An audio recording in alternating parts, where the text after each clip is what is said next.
بسم اللہ الرحمن الرحیم۔ غزوہ احد کی ناکامی کا مسلمانوں کی شہرت اور ساکھ پر بڑا خراب اثر پڑا۔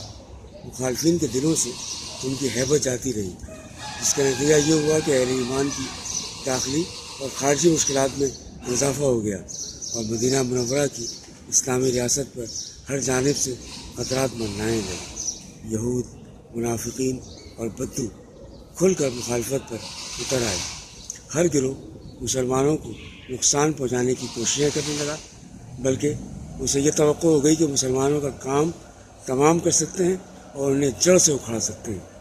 مسلمانوں کی ساکھ غزوہ احد کے بعد اکھڑ گئی اور مسلمان مدت تک خطرات سے دوچار رہے، مگر نبی کریم صلی اللہ علیہ وسلم کی فراست اور قیادت سے سارے خطرات کا رخ بدل گیا۔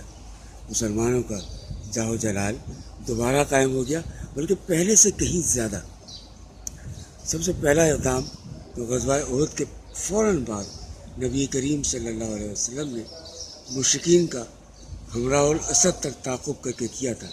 اس کا بہت اچھے اور دوررس اثرات مرتب ہوئے تھے۔ اس کے بعد غزوہ احد کے فوری بعد سب سے پہلے بنو اسد بن خثیمہ کا قبیلہ مسلمانوں کے خلاف اٹھا اور مدینہ میں یہ اطلاع پہنچی۔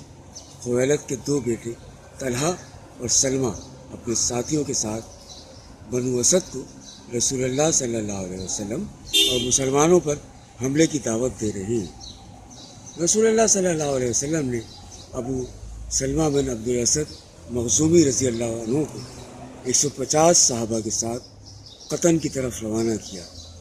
مسلمانوں کی آمد کی خبر سن کر وہ سب فرار ہو گئے۔ ابو سلمہ رضی اللہ عنہ مال غنیمت کے طور پر بہت سے اونٹ اور بکریاں اپنے ساتھ لے کر مدینہ منورہ آئے۔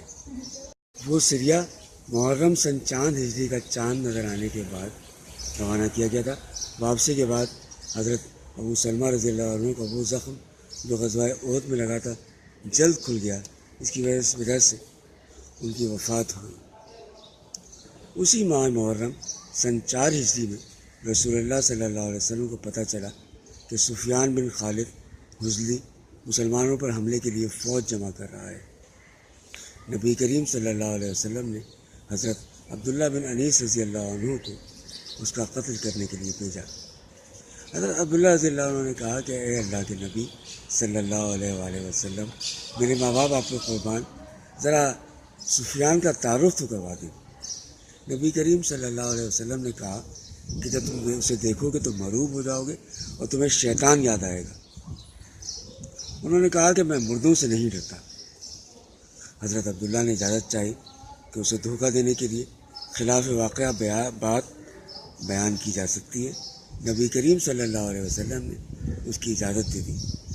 حضرت عبداللہ بن انیس رضی اللہ عنہ جب وہاں نے یہ واقعہ اپنی زبان ہی بیان کرتے ہوئے کہا کہ جب میں وہاں پہنچا تو نبی کریم صلی اللہ علیہ وسلم کے تعارف سے اسے پہچان لیا اور واقعی اس سے مروب ہو گیا۔ اس سے پوچھا کہ تم کون ہو؟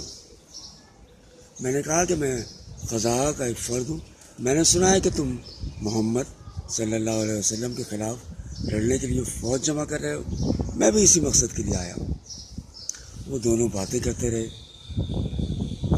سفیان کو اس کی باتیں اچھی لگیں، حتیٰ کہ باتیں کرتے کرتے وہ خیمے میں چلے گئے اور باتوں کا سلسلہ جاری رہا۔ اس کے ساتھی چلے گئے۔